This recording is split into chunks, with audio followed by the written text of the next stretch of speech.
Living in North Carolina, we get to experience the different seasons. And we're at this interesting time of the calendar year. It's still hot outside, but we have little moments in the early morning hours or late at night when it's a little bit cooler. We know that fall leaves will soon adorn the grass. It's time for my favorite season of the year, college football season. I look forward to this every year, and I'm always excited to see how my team is going to do, checking out the scouting report, making sure I know the schedule, which Saturdays I need to circle on the calendar. It's amazing, isn't it, how college football has really become a phenomenon over the past many years. People will build their entire Saturdays around the game, in fact, their whole week. As the football stadiums get bigger and bigger, there are more people who buy season tickets who live farther and farther away. And so people are circling these Saturdays, and they're anticipating. They're getting excited. And it's not just for the game itself, but it's for the party before the game. People look forward to it. There's this anticipation, this eager spirit. And as much as I love college football and I look forward to it, I can't help but wonder, what will it take for people like you and me to be as excited about our Christian faith every day as college football fans are about their team on those Saturdays? What will it take? I've actually wondered, what if we started treating our worship service like they do in football stadiums or baseball stadiums, with like a kiss cam, because everybody wants to be on the kiss cam, right? Or what if I had a t-shirt cannon? I blast a t-shirt out that you get to wear. I was at church on Sunday. Would that do the trick? I'm thinking that we need to understand a little bit more clearly what it is that calls us and compels us to be a follower of Jesus Christ. Because I believe that the deeper we get into the heart of the matter, the more we can develop a genuine eagerness. That word eager, it appears twice in the biblical text that we just read from 2 Corinthians. The Apostle Paul is writing to these Christians in Corinth. He helped get this church up off the ground. He helped get them organized. He worked with them, and then he went on his way traveling. And he kept in touch with them, writing letters. He heard about some mistakes that they were making, so he tried to correct their path. Of course, Corinth was this hub of trade, and the Greek culture was highly influential, including the worship of gods and various philosophies that were just floating in the air. And so for those Christians in Corinth, they were always trying to deal with these cultural influences to try to make sense of things. And it seems that their eagerness was starting to just tampen down a little bit.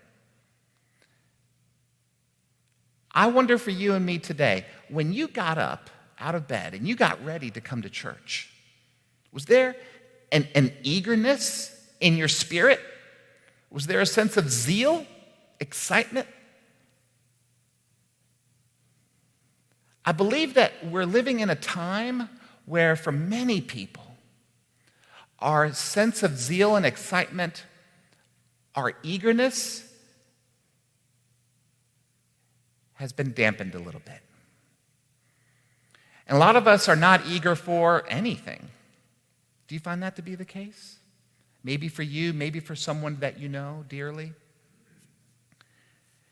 I think maybe one of the reasons why is because we're exhausted from so much change. No doubt this past year and a half, making our way through the COVID-19 pandemic, has left us depleted of energy and resources. Very few times do we have the imagination to try to think about what to do next because we're so tired just trying to keep up with what's happening now. And that's to say nothing about the fact that there has been so much change that has happened in the world around us over the past several decades. Now, I'm not going to list every single change that has happened over the past several decades, but let me just name a few of them to make sure that we're on the same page. Have you noticed how shopping has changed? Shopping. There was once a time that if you lived in Salisbury and you wanted to go shopping for a gift or just for something that you needed around the house, you got dressed up and you came to downtown Salisbury. If you needed to go to the grocery store, you planned your week around your one visit to the grocery store. There was once a time that if you wanted to go shopping and you wanted to hang out, you went to a place called the mall. Nowadays, however, our shopping practices have drastically changed. In fact, I was talking with a church member, someone who is, let's just say, mature in age. I was talking to a church member who was going through a difficult time, and I said to this person, "Is there anything I can possibly do to help you to lighten your load?" And the person said, "Actually, I'm doing fine. If I need anything, I just get out my iPad, I go to Amazon, and I buy it. And my groceries, I go to the grocery store app, I click on what I want, I pull up to the grocery store, I press a button, the back of my trunk opens up, and a nice person loads the groceries in the back of my car." From one perspective, we have so many conveniences. Life has been made simpler in some ways. How about entertainment? There was once a time that if there was a big movie coming out, you would note the debut and you would get ready to go to a place called the movie theater. And you would save up a few bucks to get popcorn and Coke, and you look forward to the event of going to the movies.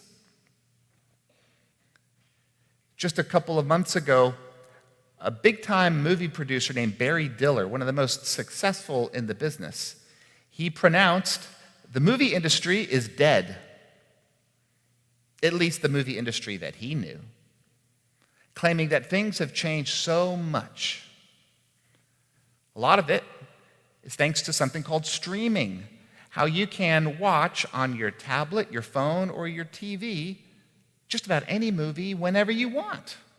Same is true for television shows. I remember as a little child looking forward to Thursday nights.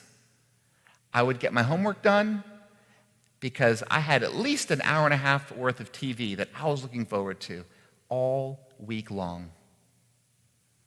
I even mapped out when I would go get a snack in the kitchen based upon the commercial breaks. Now the way that we watch TV, completely different. How about the way that we catch our news? The number of news sources, how quickly the news comes, the way we have access to news, not just in our own community, but of other communities around the world. It used to not be that way. Because we have so many supposed conveniences at our fingertips, it lures us into thinking that we have control over every aspect of our life. And that tricks us into thinking that we can be our own God. We can order what we want when we want, watch what we want when we want. If we're interested in this perspective, then that means we can drown out the others with whom we don't agree. And we can just have everything in life on our own terms. Well, what happens if we approach life that way? There's no anticipation for anything, no building up, no reason to build a sense of zeal and eagerness. No need to be eager because everything is right here in front of us all the time. That's the world in which so many of us have found ourselves living. As a result, I believe the eagerness for the Christian life has just been dampened quite a bit. So, what are we to do? I believe we have some guidance from a significant Old Testament hero named Nehemiah. We heard recently about Nehemiah in the 2nd chapter. Now, I want to back up from this story and make sure you know the broader history of what happened. As you may have heard me say before, the Israelites' exodus out of Egypt, that is the most significant historical event in the Old Testament. But a pretty close second is when the Babylonians had captured the people of Israel, the city of Jerusalem. They ransacked the city, they desecrated the temple. It was a horrible scene. And all the people of Israel were told to get out of town and leave for their own life. And that left God's people discouraged like they had never been before. They wondered, how could we possibly be faithful unto God if we're not able to worship in the temple? How can we stay knit together? How can we stay connected to the Lord? How can we remember the stories of our ancient faith? Something amazing happened when King Cyrus of Persia, who defeated the Babylonians, announced, everybody can come back home. It was a significant, game-changing historical opportunity. And there were significant leaders who helped pave the way about their next steps forward, including Nehemiah. Levitt Weems, who teaches at Wesley Theological Seminary, and who, let me just say this as a side note, went to Millsaps College with my father-in-law, who is here, who is named Millsaps. Levitt Weems taught on Nehemiah and makes these observations. First, notice what Nehemiah does. He observes the reality. The walls of Jerusalem are totaled. The city is ransacked. Then he paints a picture of what it could be, the walls being built back up. And then he gathers support from people, and he wins their commitment. And as you heard Tom read the text, the people were dedicated to rebuilding the walls for the common good. So what would it look like if we took a cue from Nehemiah? If we were realistic about our reality, times have changed, culture has shifted. So many things about the way we have operated have just turned and turned again. So what are we to do? Let's try to reimagine a beautiful way of what life can be. I think that's true for just about every family, every neighborhood, every school, every institution, every civic club. I believe it is absolutely true for the mission of the church. And that's what we are aiming to do. We're being challenged to shift our programming, shift our scheduling, reimagine ways that we connect together as sisters and brothers. And yes, coming up, our Wednesday nights are going to look different. I'm really excited about September 1st and this free community meal, a chance that we have to be the church beyond the walls, still on our church property, but beyond the walls of the physical building so that we can share God's love in a new way with new people.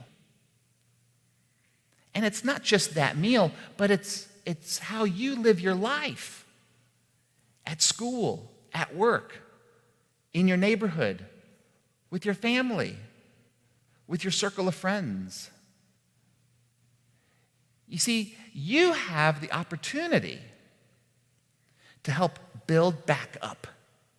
But we're not talking about building a wall around the city. We're talking about the kingdom of God being built. Now let's be clear. The job of kingdom building belongs to God and God alone. However, God invites us to be a part of it. The Apostle Paul puts it this way. He says, Jesus, who was ultimately wealthy in all things spiritual, became ultimately poor by taking on the sin of the world through his death on the cross. But through his resurrection has gained all of the wealth of heavenly glory. And now Jesus generously, through his grace, shares that with you today. That's the good news of the gospel. And so when we get to participate in God's building up, we get to receive the generosity of God from on high, and we get to lovingly share the goodness of God's presence with the world. That's reason to be eager, to have zeal in your spirit, to be excited about being a Christian. You get to be a part of God's work in the world. You get to help someone who feels isolated and alone and sad experience a sense of community and love. You can help communities that would otherwise never talk to each other come together. You can be a sign of hope and promise for the future through your presence, your prayers, your service, your gifts, and your witness. You and I have every reason to be excited to be a Christian in this day and age, as difficult as times might be. You know, I'm looking forward to putting on the orange and blue and cheering for the Florida Gators during this college football season. But I'm even more excited about being a part of the body of Christ with you, sisters and brothers of the faith here at First United Methodist Church of Salisbury. Others may want to pack it up and say, forget it, it's over. Dear friends, I say no way. God is continuing to rebuild here in our own community, and God is calling you to be a part of it. We're going to share in this zeal and excitement together as we sing our next hymn. It's a beautiful song of praise in which all of us are questioned, are we able? I pray that with eagerness we can reply, yes, we are. Let's stand together and sing.